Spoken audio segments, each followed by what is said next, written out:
కృష్ణ కృష్ణ కృష్ణ హరే హరే హరే రామ రామ రామ హరే హరే. మనోళ్ళు ఒక 50 ఏళ్ళు ముందుకుంటే మన బిడ్డలు ఎత్తుకుంటే ఏం చేస్తారు వాళ్ళు? రామ్ రామ్ చేయాలండి. నిజమా?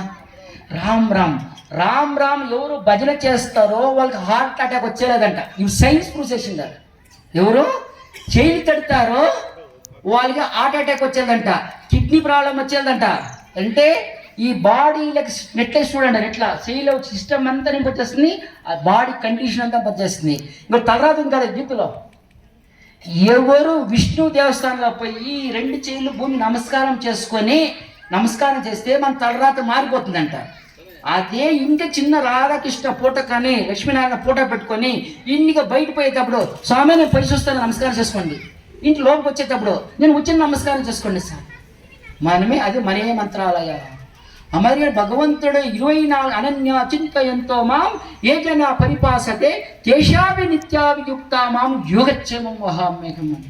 24 గంటలు యోగక్షేమం చూసుకుంటారు. యోగక్షేమం అంటే ఏ తెయ్యనికి ఏమి కావాలో. ఫర్ ఎగ్జాంపుల్ 50 ఏళ్ళకి ముందర పెళ్లి చేయాలంటే ఏం చేస్తారు తెలుసా? ఇది మనం మర్చిపోతున్నాం. దేవుని స్థానం పువ్వు అడిగిపోతుందంట. ఇప్పుడేం చేస్తాము, సైడ్ అమ్మితే పెళ్ళి అవుతుంది, లేకుంటే ఏం చేసి ఇది ఇలా మనం చూస్తామే. కానీ అప్పుడు పువ్వు అడిగితే పెళ్ళి అవుతుందో వాళ్ళకి తెలియదు. అప్పుడు పూజారి ఏం చేస్తారంటే స్క్రీన్ క్లోజ్ చేసి లూజ్ ఫ్లవర్ అయితే కుడిపక్క పెడతారు, పెట్టేసి తిరిగి ఓపెన్ చేస్తారు, అడగమ్మా అంటారు. వాళ్ళు ఎలా నమ్మిండ్రో తెల్లే, అది పెట్టి పువ్వు ఏమవుతుంది అట్లాగే ఇడుగుతుంది. ఇప్పుడు ఏ దేవుడు చెప్పేశారా నువ్వు స్టార్ట్ చేయరా పెళ్ళి అని. ఇది దేవుడు చెప్పేసా నువ్వు స్టార్ట్ చేయరా. అంటే 100 ఏళ్ళు భగవంతుడు ఆ నమ్మకంతో ఉండి వాళ్ళకి యా డైవర్స్ కేసు లేదు, యా బీపీ లేదు, యా షుగర్ లేదు, యా గలాట లేదు, 100 ఏళ్ళు ఆనందంగా బతికిరి. ఎలా? భగవంతుని యొక్క ఆశీర్వాదం. అంటే ఇది ధర్మం. మనము అంటున్నాం ఇంగ్లీష్ వాళ్ళు మన దేశానికి వచ్చేటప్పుడు ఈ దేశాన్ని ఎలా మనం ఆక్యుపై చేసేటప్పుడు ఒక నంపిస్తారు.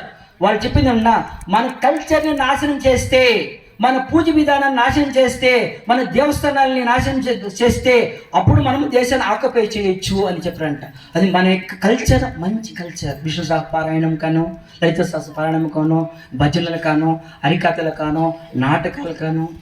ఇప్పుడు ఏమైనా చిన్నలు అడిగి చూడండి, ఏమీ తెలిసాలి ఏమైనా ఫోను ఫోను ఫోను ఫోను.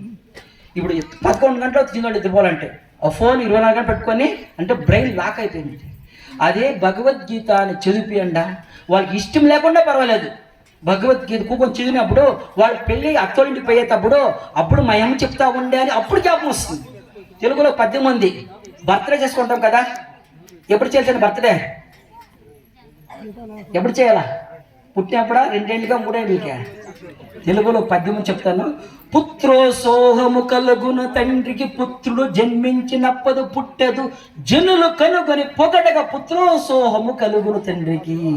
సమాజంలో 4 జనకు ఆదర్శంగా తయారై వాళ్ళకి 4 జనం ఉద్యోగమైనప్పుడు అప్పుడు ఎవరప్ప కొడుకు ఈ కొడుకు అన్నప్పుడు అదే లక్ష్మణ్ కొడుకు అని గర్వంగా చెప్తా కూడా అప్పుడు నిజమైన ఇది.